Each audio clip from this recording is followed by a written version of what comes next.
کوئی شخص اپنی اگر اہلیہ کو، وائف کو یہ کہتا ہے کہ اگر آپ نے یہ کام کیا تو میں تمہیں طلاق دے دوں گا، کیا اس طرح کہنے سے بھی ہو جائے گی طلاق؟ جو لفظ ہیں اس کی بنیاد پر تو نہیں ہوگی جب تک وہ دے گا نہیں، ٹھیک ہے. باقی اس طرح کے الفاظ استعمال کرنے نہیں چاہیے، کیونکہ بعض لوگوں کی عادت ہوتی ہے کہ بات بات پر یہ الفاظ استعمال کر رہے ہوتے ہیں، کبھی دھمکی دیتے دوں بھی دوں، یا دے دوں گا، یہ کر دوں گا، وہ کر دوں گا. تو جس کی یہ عادت ہوتی ہے نا تو اس کے پھر بول بھی دیتا ہے. یہ بکثرت ہوتا ہے کہ جو اس طرح کا عادی ہوتا ہے اس کے منہ سے پھر نکل جاتا ہے. تو اس لیے یہ جو اسٹیپ ہے طلاق کا وہ بالکل آخری ہے، اس کو اپنی زبان پر لانا ہی نہیں چاہیے.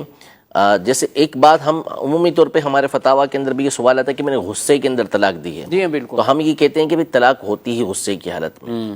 یہ بات ہے واقعے کے اعتبار سے، ٹھیک، کہ طلاق جو ہوتی ہے وہ غصے کی حالت میں ہوتی ہے. لیکن اگر حقیقت کے اعتبار سے دیکھا جائے نا تو طلاق جو شریعت نے مقرر کی ہے وہ سمجھداری اور غصہ جب نہ ہو اس وقت کے لیے مقرر کی ہے، کہ دونوں میاں بیوی آپس میں کوئی صورت بناؤ کی نہیں بن رہی، ایک دوسرے کی طرف سے پنچایت بھی چلے گئی، پنچ چلے گئے دونوں کی طرف سے، اور باقاعدہ میٹنگ بھی ہو گئی، سب کچھ ہو گیا، اس کے بعد بھی کوئی فیصلہ نہیں ہو پا رہا. تو اب شریعت مطہرہ نے ان کو جدا ہونے کا حکم دیا ہے کہ اب یہاں شریعت اجازت دیتی ہے. پھر اس کا طریقہ کار شریعت نے مقرر کیا کہ کس طریقے سے ایک طلاق دینی ہے اس نے، تاکہ پھر رجوع کی کوئی صورت اس کے لیے باقی رہ سکے.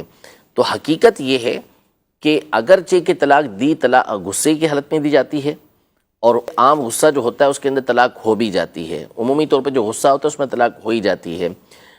لیکن شریعت مطہرہ نے یہ رکھی ہے نکاح کی گرہ کو اٹھانے کے لیے، وہ رشتہ جو مقرر ہوا تھا اس کو ختم کرنے کے لیے شریعت مطہرہ نے اس کو رکھا ہے.